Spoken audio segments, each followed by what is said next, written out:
Assalamualaikum warahmatullahi wabarakatuh. Salam sejahtera untuk kita semua. Ya, semoga pada kesempatan hari ini kita dalam kondisi yang sehat walafiat. Amin.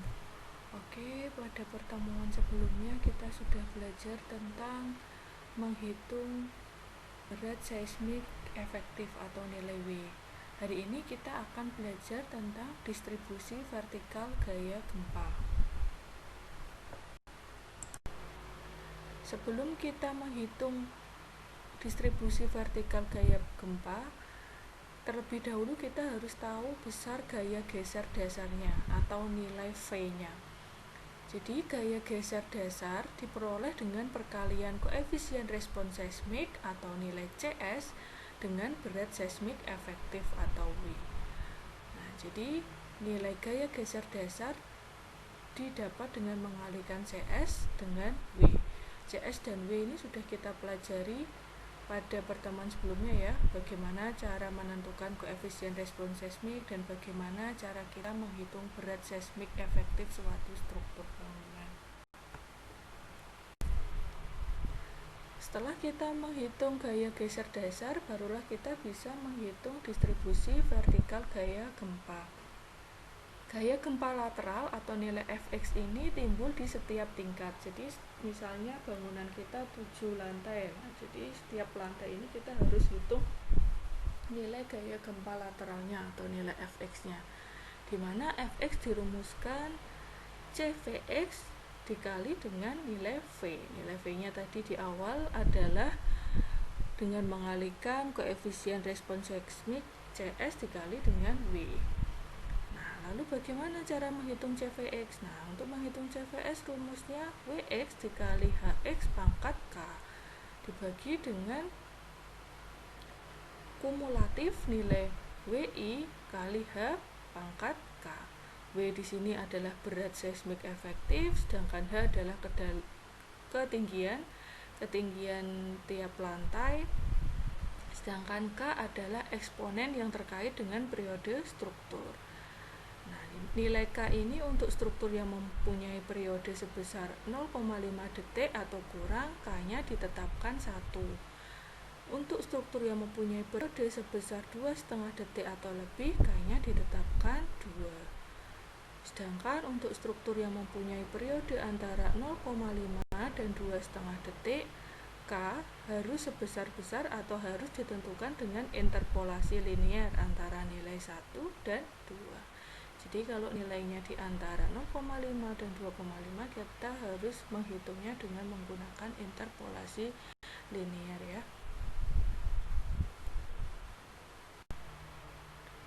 Oke, langsung saja kita masuk ke perhitungan ya, contoh perhitungan dari rumus-rumus tadi. Nah, di sini ada soal yang saya gunakan pada pertemuan sebelumnya waktu menghitung berat seismik efektif. Diketahui rencana bangunan hotel 6 lantai dengan denah lantai dan potongan tergambar, merupakan struktur beton bertulang. Bangunan terletak di kota Semarang dan berdiri di atas tanah lunak. Ukuran semua kolom sebesar 60 x 60 cm, balok 40 x 60 cm, dan tebal plat 12 cm. Bangunan direncanakan sebagai struktur rangka pemikul momen khusus atau SRPMK. Tentukan gaya gempa pada masing-masing lantai. Nah, di sini kita disuruh menghitung gaya gempa pada masing-masing lantai. Nah, ini untuk mengaplikasikan tadi ya rumus di distribusi gaya gempa. Ini adalah gambar detail dari struktur bangunannya berupa gambar portal arah X dan arah Y. Di sini masing-masing sudah diketahui ketinggian tiap-tiap lantai. Lantai 1 4 meter, lantai 2 dan sampai lantai 6 besarnya 3,5 meter. Untuk menentukan gaya gempa tiap-tiap lantai, maka langkah pertama yang kita harus lakukan adalah menentukan parameter percepatan spektral desain. Nah, ini seperti yang sudah saya jelaskan pada pertemuan kedua ya. Bagaimana menentukan parameter percepatan spektral desain. Nah, diketahui di soal bahwa jenis gedungnya adalah gedung perhotelan.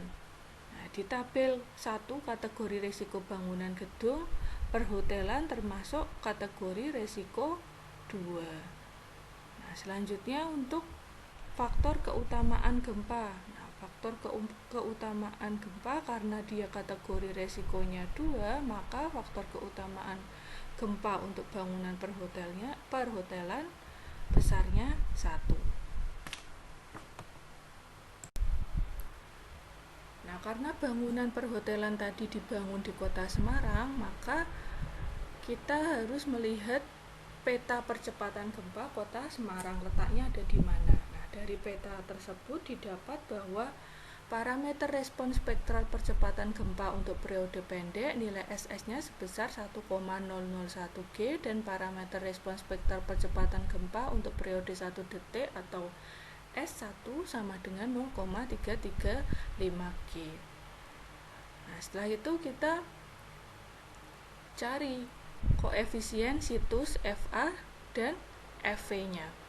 Nah, koefisien situs FA dan FV ini ditentukan oleh klasifikasi situs. Nah, klasifikasi situsnya tadi lokasi bangunan termasuk ke situs SE karena tadi sudah diketahui di soal bahwa kondisi tanahnya kondisi tanah lunak. Maka lokasi bangunan termasuk kelas situs SE.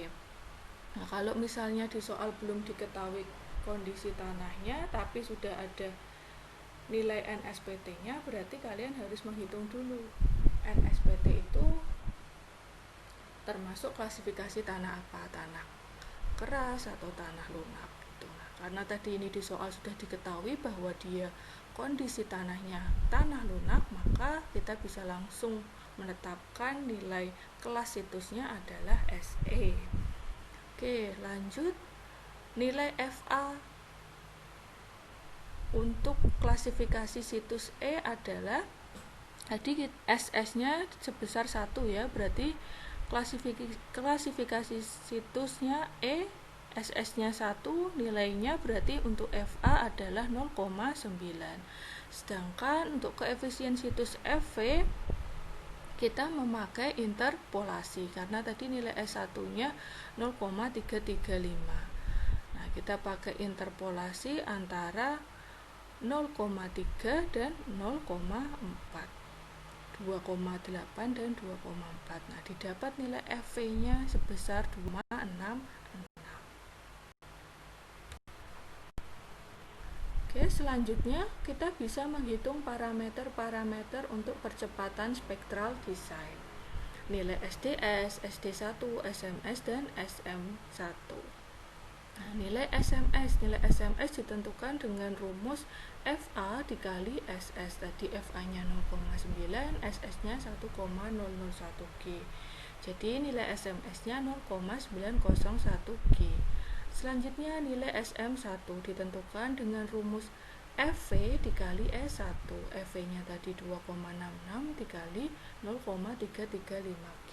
Didapat 0,891 G untuk nilai SM1. Selanjutnya untuk nilai SDS. Nah, nilai SDS rumusnya 2/3 SMS. Tadi SMS-nya 0,901 dikali 2/3 didapat 0,601 G. Selanjutnya nilai SD1. Nilai SD1 rumusnya 2/3 kali SM1. SM1-nya 0,891 dikali 2/3 diperoleh 0,594 G. Oke, jadi semua parameter percepatan spektral desain sudah kita dapatkan di sini. Setelah semua parameter-parameter percepatan spektral desain kita dapat, langkah yang kedua kita menentukan periode fundamental perkiraan dan koefisien respon seismik. Nah, ini adalah materi pada pertemuan ketiga ya, menentukan periode fundamental perkiraan dan koefisien respon seismik.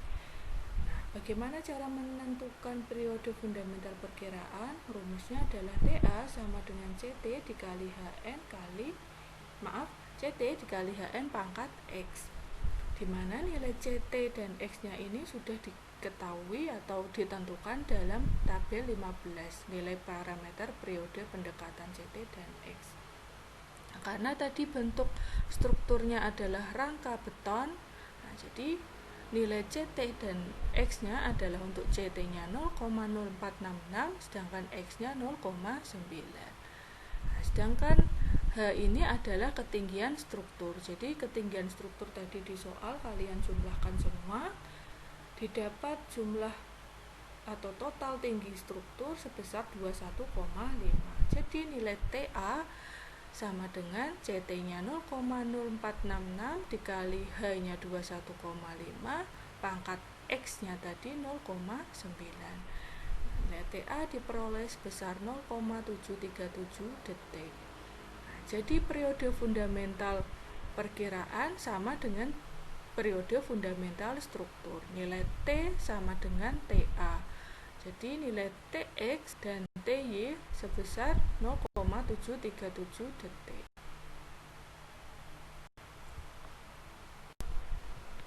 Periode fundamental struktur sudah kita peroleh, selanjutnya kita hitung koefisien respons seismik.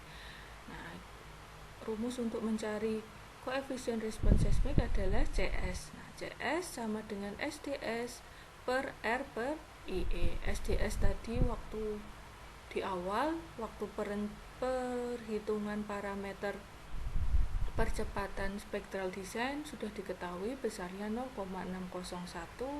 Nilai R-nya bisa dilihat di tabel 9 di bawah itu. Nilai R untuk sistem penahan gaya gempa karena tadi dia strukturnya berbentuk rangka beton bertulang pemikul momen khusus, maka nilai R-nya ditentukan 8.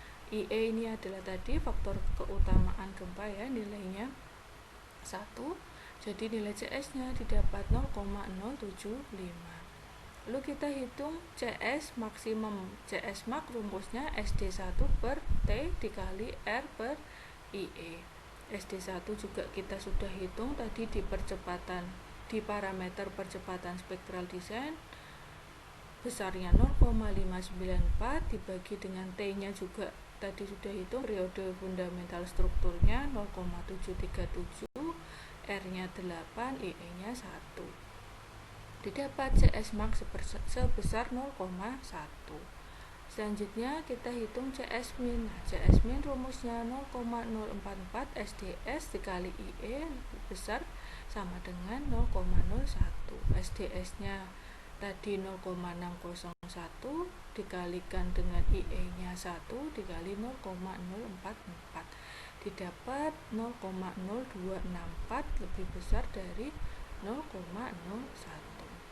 Jadi perbandingannya adalah CS berada di antara CS max dan CS min. CS minnya tadi 0,0264, CS max-nya 0,1. Jadi nilai CS yang dipakai adalah nilai CS perhitungan sebesar 0,075.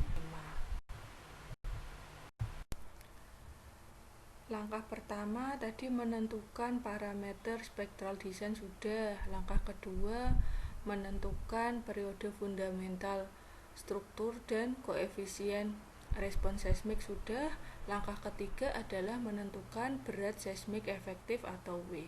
Nah, karena tadi soal yang saya pakai adalah soal yang pertemuan kemarin yang kita menghitung berat seismik efektif, jadi di sini sudah saya tulis berat seismik efektif yang kita peroleh kemarin ya. Jadi dari hasil perhitungan tiap lantai, beban tiap lantai, plat, kolom, balok, dinding, plafonnya itu ya. Nah, jadi di sini berat seismik efektif atau W totalnya didapat untuk 6 lantai struktur tadi sebesar 2.899,8 ton. Selanjutnya, setelah kita mengetahui berat seismik efektif, kita tentukan geser dasar seismik. Nah, tadi di awal sudah saya jelaskan bahwa untuk menentukan geser dasar seismik atau nilai V rumusnya CS dikali W. CS sendiri adalah koefisien respons seismik, tadi besarnya 0,075 dikali nilai W. W-nya berat seismik efektif sebesar 2.899,8 ton. Nah, diperoleh nilai geser dasar seismik sebesar 2134,905 kN. Langkah yang terakhir barulah kita bisa menentukan distribusi vertikal gaya gempa. Jadi gaya gempa lateral tadi harus dihitung di semua tingkat ya. Nah, ini untuk mempermudah kita tulis rumusnya. Fx sama dengan Cvx dikali V, sedangkan Cvx didapat dengan rumus Wx dikali Hx pangkat K per akumulasi atau sigma Wi kali Hi pangkat K. Oke, kita hitung terlebih dahulu nilai K-nya. Nah, K ini adalah eksponen yang terkait dengan periode struktur. Nah, tadi karena nilai T atau periode fundamental strukturnya 0,737, berarti dia kan di antara 0,5 dan 2,5 detik. Nah, maka kita hitung nilai K-nya dengan interpolasi. Jadi didapat nilai K-nya sebesar 1,119.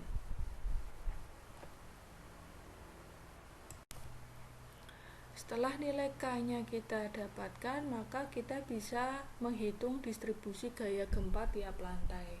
Untuk mempermudah kita menghitung, maka kita bisa menggunakan tabel bantuan seperti di layar ya. Jadi kita bikin beberapa kolom. Nah, ini kolom ini menunjukkan ada keterangan lantai, keterangan H ini adalah ketinggian masing-masing lantai, terus H pangkat K, kolom W I kali H I pangkat K, kolom F, lalu besarnya Fx dan Fy. Oke, tadi jumlah lantainya total ada 6, maka kita tulis lantainya ada 1, 2, 3, 4, 5, 6. Lalu beranjak ke kolom sebelah kanan ada H ini adalah ketinggian tiap-tiap lantai. Tadi di soal sudah diketahui bahwa ketinggian untuk lantai 1 adalah 4 meter, lantai 2 adalah 3,5, maka lantai 1 ke lantai 2 adalah akumulasi ya. Jadi semakin tinggi lantainya, dia besarnya juga akan semakin besar pula. Jadi lantai 1 4, lantai 2 4 ditambah 3,5 7,5, lantai 3 7,5 ditambah 3,5 11. Nah, begitu seterusnya sampai ke lantai 6 besar totalnya 21,5. Oke, lanjut ke kolom sebelah kanan Hi pangkat K.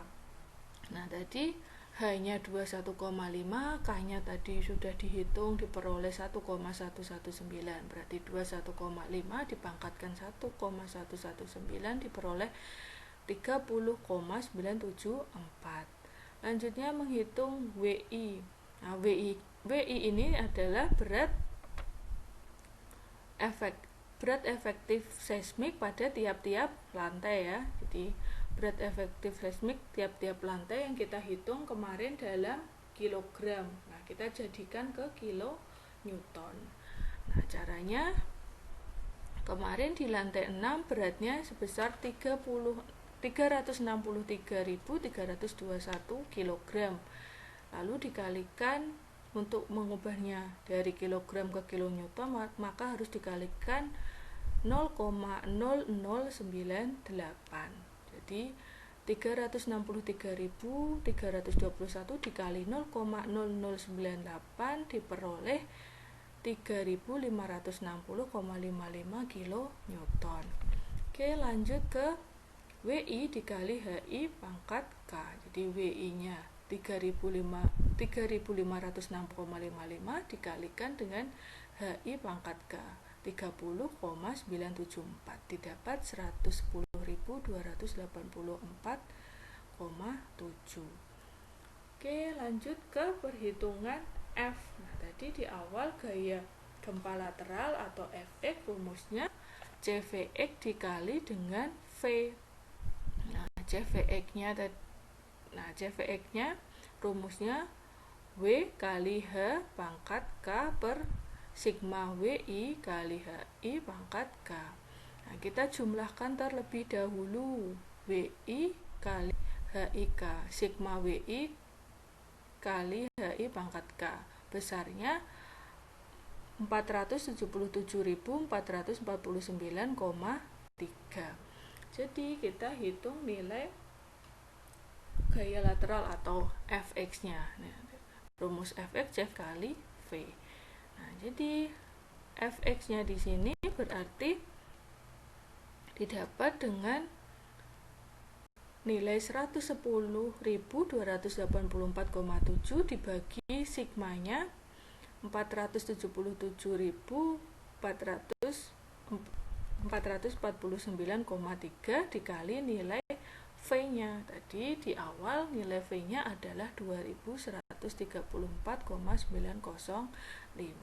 Nah, jadi didapat nilai Fx sebesar 493,1358. Nah, selanjutnya untuk portal Fx nilainya dibagi 4. Jadi 493,1358 dibagi 4 untuk portal arah X, sedangkan untuk portal arah Y dibagi dengan 6. 493,135 bagi 6. Oke, setelah kita dapat semuanya, kita hitung dari lantai 1 sampai lantai 6 nilai Fx dan Fy-nya, lalu kita bisa menggambarkannya ya, menggambarkan distribusi gaya gempa tiap lantai untuk masing portal arah X dan portal arah Y. Oke, itu adalah materi untuk hari ini. Jika ada yang belum dipahami atau ada yang kurang jelas, bisa kalian post pertanyaannya di kolom tanya jawab yang sudah saya sediakan, atau bisa chat private ke saya, insya Allah nanti saya tanggapi atau saya balas. Nah, selanjutnya kalian bisa mengerjakan tugas. Tugas ini saya post di pertemuan 6 ya. Jadi kalian sudah bisa mengerjakan mulai hari ini tugasnya. Sudah saya post di pertemuan 6. Jadi deadline pengumpulannya adalah sampai minggu depan. Nah, minggu depan deadline-nya sebelum perkuliahan dimulai. Jadi untuk minggu depan tidak ada materi baru. Jadi absensi saya dasarkan pada pengumpulan tugas. Oke. Sekian untuk pertemuan hari ini. Terima kasih atas perhatiannya. Wassalamualaikum warahmatullahi wabarakatuh.